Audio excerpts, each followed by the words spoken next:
Hello everybody, it's the Alco Diesel Guy with a much delayed and much needed update on my layout. I wish I had more to show you, but really it's only these three tracks right here. 1, 2, and 3. All are now nickel silver. I'm embarrassed to admit I thought all of this was nickel silver, but apparently I hadn't gotten around to updating it. I've ordered replacement tracks for it, and that's going to come next. Not much in terms of equipment to speak of. I bought a few engines, I've sold a few engines, but I do have this new C420. I've been having so much fun with getting my RS11s to work in passenger service because they keep derailing. I went ahead and just grabbed this from the Yankee Dabbler, actually. It is equipped with a DCC and sound Keep Alive kit from TCS, the WOW Sound Keep Alive kit, I should mention. I have it muted because the sound is kind of much when you're trying to do a sort of a narrated video, as that would require me to scream above it, and I don't think you folks would appreciate that. Another thing, I am trying very hard to speak slowly. Let me know how I'm doing on that. I apologize for sounding like the Micro Machine Man. Kudos to anyone who knows where that 90s reference goes to. Now into matters of a personal nature. My mother took a fall about, somewhere around late June of this past summer, and hasn't been able to walk since. She was in the hospital for a while, went into rehab, came back, and we're still trying to get her sorted out. At the same time, I was moved to the night shift, which I was ready for. It wasn't a big deal at work. And then my colleague decided to kind of retire and move out of state, which is fine. I can understand that. We had 3 people all set to take over his position, and that didn't happen. So I wound up having to do all the night shifts myself for a period of somewhere in early November, all the way through until about halfway through December, as it turned out, just before Christmas, in fact. I was okay with it. I understood the job needed to be done. I did the job, and I got it accomplished. But as the end result of that, and you've all probably noticed this, my video quality kind of dipped, and particularly on the D&H Sharp video. Let me go over a few details with that video as a nice little segue there. Yes, that was a pun I made, and kudos to those who got it. I always forget to call the engine a shark nose, and when I was editing the video, that was no exception. I thought, oh, shark, oh, that's right, it's a shark nose. And I thought, wait a minute. This is a pretty long tale I'm telling here about this engine. Why don't I call it the tale of the D&H Shark Noses? And I apologize for not making it clear enough. Apparently the joke didn't come across correctly, but that's what I was talking about. It was a pun. It's the tail, as in story, but at the same time, tail end of the D&H Shark Nose locomotives. Just trying to be a bit of a Weisenheimer there and inject my own crazy sense of humor into this.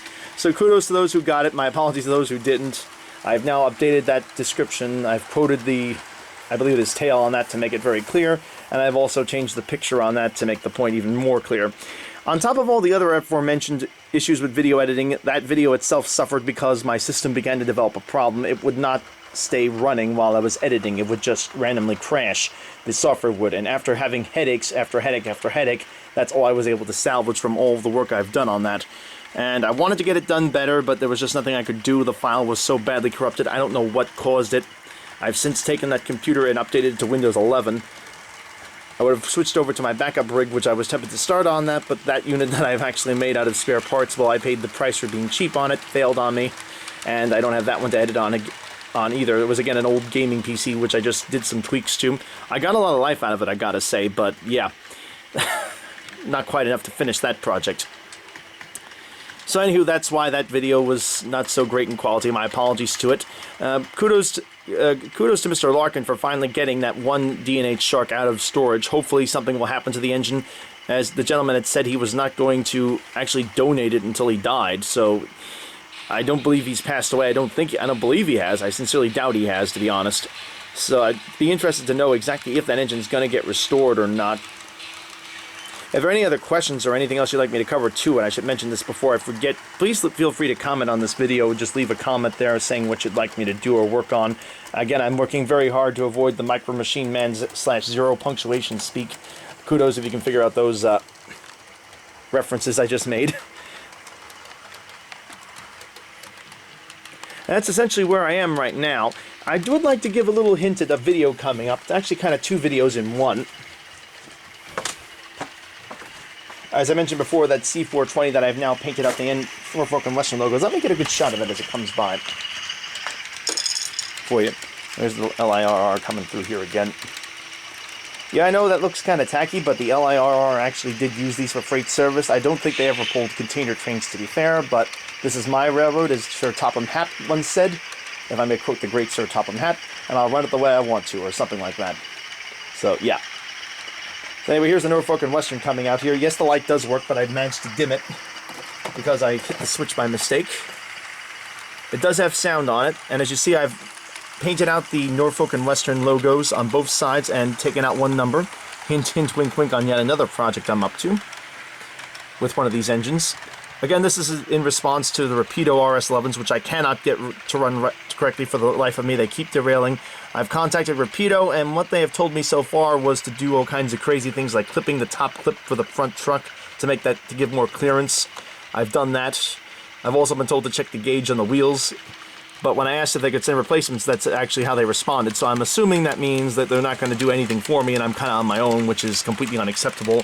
And as a result, I don't think I'm going to be dealing with Rapido anymore. I've just had enough. I mean, it's one thing if this were a cheap locomotive, but I'm sorry, for that much money, if you can't even give me parts for your engine and you're going to tell me that I need to fix it myself, I'm sorry, I'm kind of done with you. So yeah, that's the reason for this engine being acquired.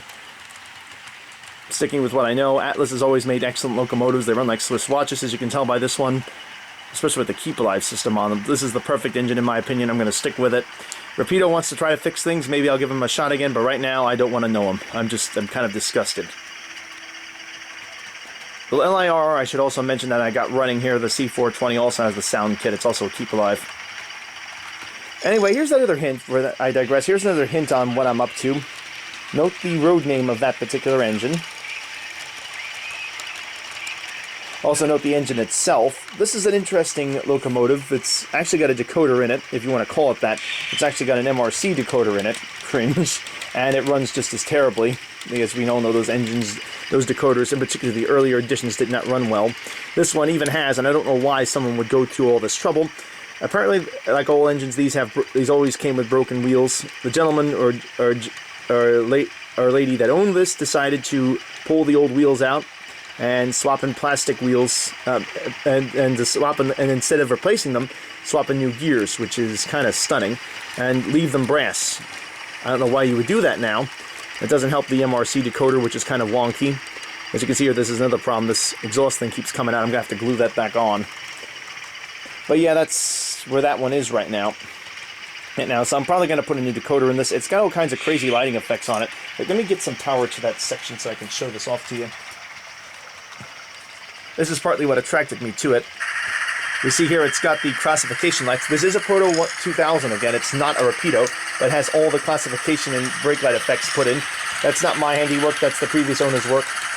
Now you can see why I don't like to record with sound engines online. But yeah, that's what it's got. It does sort of run, but not very well, so that'll be my next project to clear up. Hopefully this will all work out. That's basically what I have going on here.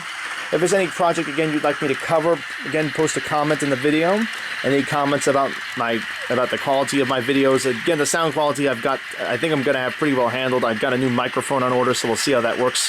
Headset microphone thing with the P filter, so hopefully that'll take care of a lot of the issues there. Anyway, as always, thank you very much for watching. Please like and subscribe and comment. Thank you again so much to all of you who have subscribed so far. It has helped me out a really great deal. I'm now finally above the 1,000 mark. I'm very grateful for that. Thank you so much again for helping me out and making that transition happen so suddenly. It was a great Christmas gift. I really appreciate that.